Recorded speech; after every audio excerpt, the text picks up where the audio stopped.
Hold on to your hats, fight fans. We're diving headfirst into the biggest stories shaking up the combat sports world.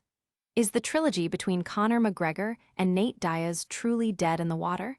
UFC legend Chael Sonnen weighs in with some shocking predictions.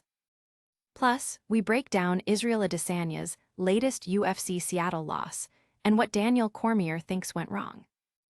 And get this, Kai Kamaka III is making a massive return to the UFC. But wait, there's more. A university is building a real-life UFC Thunderdome for students. You absolutely do not want to miss this. Hit that like button, subscribe, and ring that notification bell so you don't miss a single second. Looking for a fast-charging, ultra-responsive stylus for your iPad? Meet the 2X Fast Charge Active Stylus Pen, designed for 2018 to 2025 Apple iPads. Take your creativity and productivity to the next level. Click the link in the video description to shop now on Amazon. The trilogy between Conor McGregor and Nate Diaz is officially off the table, at least according to UFC legend Chael Sonnen. Sonnen believes the moment has passed for this highly anticipated rubber match to ever take place within the UFC octagon. Nate Diaz himself recently hinted at negotiations for a UFC return, with the McGregor trilogy being a central point of discussion. However, Diaz also expressed interest in fighting Charles Oliveira for the BMF title, and when offered a fight against Mike Perry on May 16, he chose that bout instead. Diaz stated he didn't want to fight McGregor when one of them was dying out, preferring to face him when both were at their peak. Sonnen, familiar with Diaz's mindset, asserts that Diaz operates by a strict code and won't be swayed by pressure or bribes.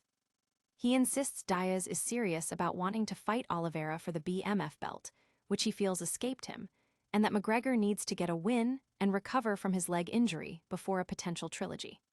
Meanwhile, McGregor is eyeing a July 11 comeback fight in Las Vegas against Max Holloway. With only 2 fights left on his UFC contract, the timing for McGregor and Diaz to potentially fight outside the UFC remains uncertain. Sonnen predicts we'll likely see McGregor in one more fight, but the trilogy with Diaz is probably off the table. Don't go anywhere, we've got more explosive fight news coming up. Next, we're dissecting Israel Adesanya's tough loss and Daniel Cormier's candid assessment.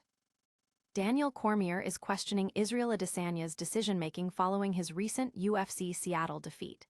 Adesanya suffered a significant loss to Joe Pyfer, marking his 4th consecutive defeat, with 3 ending by finish.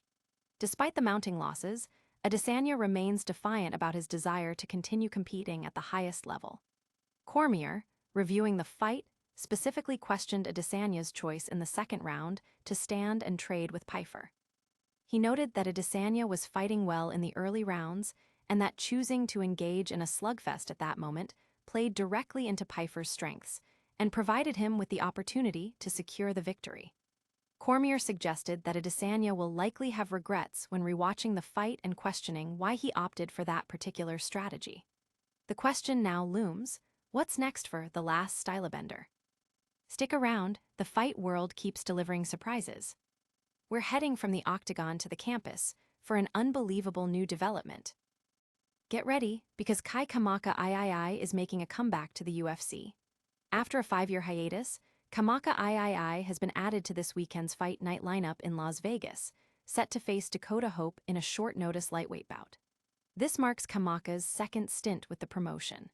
During his initial 4-fight run from 2020-2021, he secured a decision win over Tony Kelly, but also faced losses and a draw. Since leaving the UFC, Kamaka has competed in Bellator and the PFL, amassing a 9-3 record with his recent fights in Tough Enough. Though he typically fights at featherweight, this upcoming bout will be at lightweight.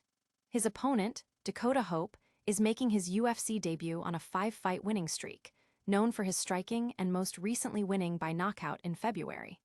This fight night is headlined by a lightweight clash between Renato Moicano and Chris Duncan. You won't believe what's happening on college campuses next. We're shifting gears to a story that sounds straight out of a movie. Prepare yourselves for something truly unprecedented. The University of Nebraska at Kearney is planning to build a full-scale, UFC-style Thunderdome.